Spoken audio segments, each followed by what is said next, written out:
Hi, meet us again on the YF Avengers channel. The Belarus takeover by Moscow and the virtual permanent deployment of Russian force there with the Kaliningrad enclave not far away poses a direct threat to the Nordics. The Balts and Poland, which makes up the 21st century version of the NATO's northern flanks, are better put as the defense arc from the Nordics through to Poland.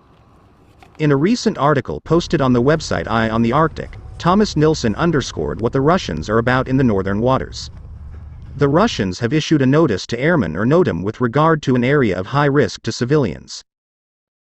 The Bear Gap is a military term for the strategically important waters from the North Cape, via the Bear Island and north to Svalbard. It is here the Barents Sea meets the deeper Norwegian Sea, and by that access to the North Atlantic. In a conflict scenario, keeping control of the Bear Gap would be important for the Russian Northern Fleet to protect its strategic missile submarines in the eastern Barents Sea from NATO forces. The Russian NOTAM, Notice to Airmen, is aimed at alerting civilian aviation to stay away as military missile shootings will take place. The alert does not specify which missiles might come. However, the Northern Fleet's largest warship, Pyotr Velikiy, sailed out from Severomorsk this weekend to the Barents Sea. The nuclear-powered battlecruiser is armed with Kalibr cruise missiles, among other weapons. There are also other multi-purpose submarines and surface navy ships in the area that are armed with cruise missiles. Launching cruise missiles from east of the Varangel Fjord against potential targets in the western Barents Sea is a scenario Russia's Northern Fleet also drilled last February. However, last year's NOTAM alert near Bear Island covered a much smaller area. The scenario of the exercise is artificial and will mainly provide a framework to portray the road to crisis with peer adversary in all domains, North versus South forces. Depicted on this map, you can see the planned phases for the exercise. Phase 1 is starting with naval operations in the Atlantic in order to gain access. Phase 2 constitutes of air-heavy operations in order to enable landing. Phase 3 is the amphibious landing and land battle in order to restore national integrity. There will be two exercise areas, one in the north and one in the south, marked in green. Important to notice is that a significant part of Exercise Cold Response 22 will take place in international waters with large maritime and air presence, and not on land. At the moment it is foreseen a participation of approximately 16,000 forces on land. These numbers might change before the start of the exercise due to the pandemic and necessary precautions in this regard. Norway is committed to the Vienna document obligations.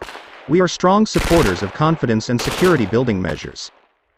With reference to Chapter 5, Section 47, of the Vienna Document 2011, we will invite all OSCE participating states to an observation of the exercise.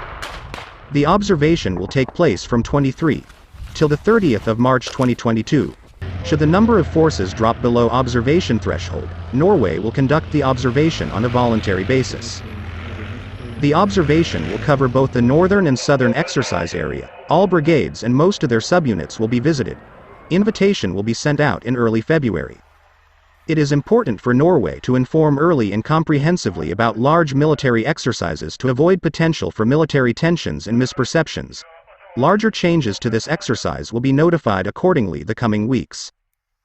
This to keep participating states who would like to plan a Vienna document inspection and/or participate in the observation of County Route 22, up to date on the developments in the planning.